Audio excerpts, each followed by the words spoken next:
prospérer en Gambie. Et quand vous lisez le communiqué gambien, il y a deux idées importantes. Premièrement, les autorités gambiennes disent que Issa Chiroma Bakari a été amené chez elle en bonne entente avec les autorités nigérianes. Vous comprenez que le colis Issa Chiroma Bakari avait été confié par Biya Paul aux autorités nigérianes. Pour que ce colis-là soit enfin éloigné des frontières afin de décourager tout ce qui comptait sur lui. Donc quand M. Issa Chiroma Bakari nomme notre aîné, notre doyenne et Alice comme porte-parole, il la nomme pendant qu'il est en train de partir. Il est en train de partir où, deuxième idée qui est dans le communiqué, il lui est interdit, maintenant donc il est en Gambie, sous le contrôle du gouvernement gambien, de mener la moindre activité subversive envers un État étranger. C'est-à-dire, on lui demande de cesser ses activités de prétendu chef de l'opposition camerounaise. Et il est rappelé une troisième idée dans le communiqué que je vous demande de bien lire. Il est sorti aujourd'hui. Je l'ai vérifié. Il est sur le site du ministère de l'Information de la Gambie. Portail officiel présent sur Facebook. Il est dit que la Gambie, le Nigeria, sont en contact avec les autorités camerounaises pour trouver une solution négociée entre Issa Chiroma Bakari et Paul Biya. Or, c'est exactement ce que dit le courrier d'un des lieutenants d'Issa Chiroma Bakari, prétendument en prison, Djekam Tchameni. Il propose que le groupe de Chiroma et le groupe de Biya se partagent le pouvoir au Cameroun dans le cadre de ce qu'ils appellent abusivement un gouvernement d'union nationale. Or, ce gouvernement d'union nationale, c'était l'objectif quand on a envoyé Chiroma jouer à l'opposant.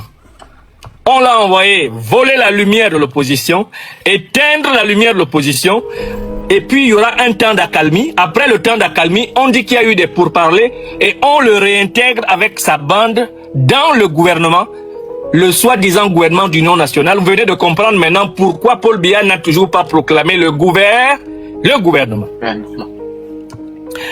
Parce qu'il doit faire le micmac à travers la médiation nigérienne et la médiation gambienne, un rapprochement a été établi entre le prétendu président élu et le président en exercice, le prétendu président en exercice, et ils se sont entendus dans l'intérêt supérieur du Cameroun de mettre en place un gouvernement d'union nationale. Ça, c'est ce que la lettre de Djekam Tchameni a révélé.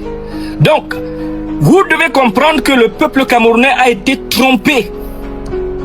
Il a été roulé dans la farine et pendant tout le temps que cela se passait, nous, les lions et lions indomptables de la libération panafricaine du Cameroun, sommes fiers d'avoir dit la vérité aux Camerounais.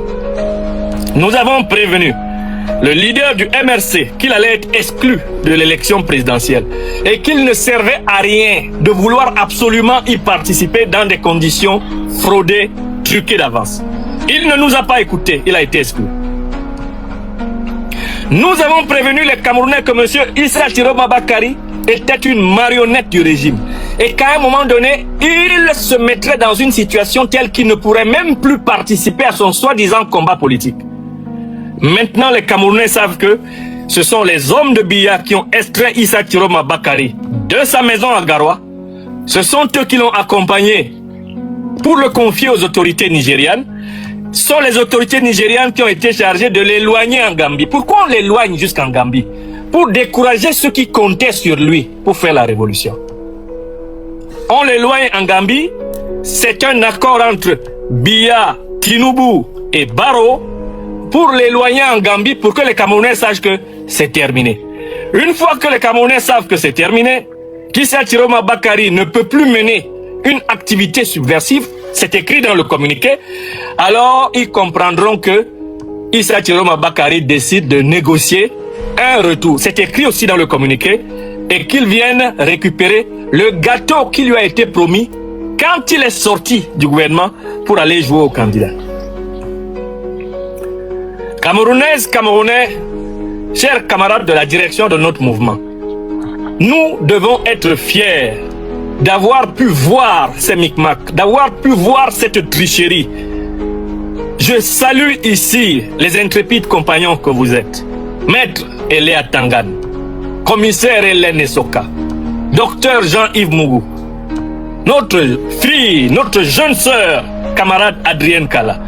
Nous avons été courageux, nous n'avons cédé à aucune intimidation, nous n'avons cédé à aucune injonction.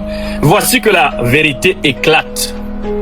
Un arrangement entre les dirigeants du Cameroun actuel, du Nigeria et de la Gambie, eh bien, est en train de préparer un gouvernement d'union nationale entre les deux comparses qui étaient dans le même gouvernement au mois de janvier 2025. Donc, quelle est la menace qui pèse?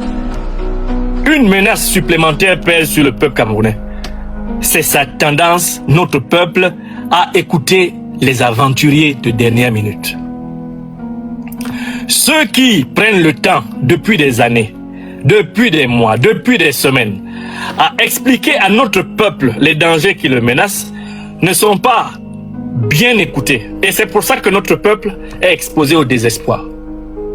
Si le peuple camerounais écoute ceux qui lui ont dit la vérité, dans cette séquence historique particulière, il va atteindre le niveau de conscience panafricaine permettant la grande mobilisation populaire. La grande menace qui pèse sur notre peuple, c'est que notre peuple n'apprend pas de ses expériences. Il préfère vivre les expériences avant de dire « Ah, c'est ce qu'on nous avait dit ». Notre peuple ne veut pas encore anticiper. Et nous devons donc continuer à l'aider, à reprendre le courage d'anticiper sur l'histoire. Anticiper sur l'histoire, c'est quoi? C'est construire une transition